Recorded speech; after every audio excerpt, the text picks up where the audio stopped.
एक बार एक शिष्य अपने गुरु से सवाल करता है कि गुरु जी, आप अक्सर फरमाते हैं कि हमें सब कुछ उस मालिक पर छोड़ देना चाहिए। हमें किसी बात की भी चिंता नहीं करनी चाहिए, क्योंकि करने वाला वह मालिक है। सब कुछ उसके हुक्म के अंदर हो रहा है। हम तो उसकी कठपुतलियां हैं, लेकिन अगर हम कुछ करेंगे नहीं तो हम रोटी कहां से खाएंगे। और यह बात मेरे मन में अक्सर घूमती रहती है कि किसी दिन घर बैठकर देखता हूँ, काम पर नहीं जाता हूँ, और फिर देखता हूँ कि वह मालिक मुझे कैसे रोटी देता है, कैसे वह मेरा और मेरे परिवार वालों का पेट भरता है। तो उसकी यह बात सुनकर गुरुजी कहते हैं कि करने वाला तो वह मालिक ही है, हम तो उसकी कठपुतलियां हैं, क्योंकि इस संसार में जो भी होता है उसके हुक्म के अंदर ही होता है। उसके हुक्म के बाहर कुछ भी नहीं है। एक पत्ता भी उसकी मर्जी के बिना नहीं हिल सकता। और वह एक बहुत ही प्यारी कहानी अपने उस शिष्य को सुनाते हैं, और सुनाने से पहले थोड़ा सा मुस्कुराते हैं, और फिर कहते हैं कि एक बाजीगर था जो अक्सर दूसरों के घरों में जाकर मांगता था, ताकि वह भी अपने परिवार का पेट भर सके। तो एक दिन उसे एक फकीर मिले, और उस फकीर ने उससे कुछ मालिक की बातें की, उसे मालिक की महिमा के बारे में समझाया। तो वह उस फकीर की बातें सुनकर बहुत प्रभावित हुआ।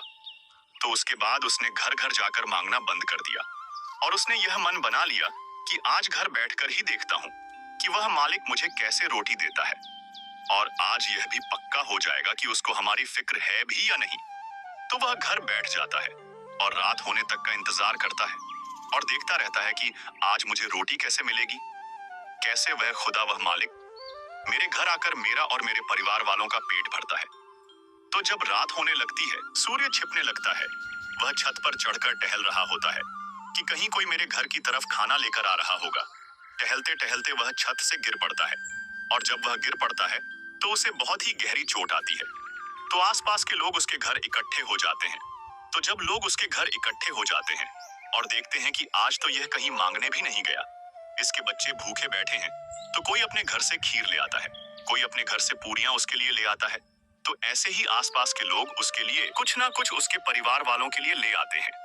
और यह सब देखकर उस बाजीगर की आंखों से खुशी के आंसू आ जाते हैं, और वह मालिक की उस लीला को समझ लेता है कि मालिक ने मुझे छत से क्यों गिराया, क्योंकि वह मुझे समझाना चाहता था कि घर बैठने से तुम्हारा पेट नहीं भरेगा। घर बैठकर तुम अपने परिवार का पालन पोषण नहीं कर सकते, तुम्हें मेहनत करनी होगी।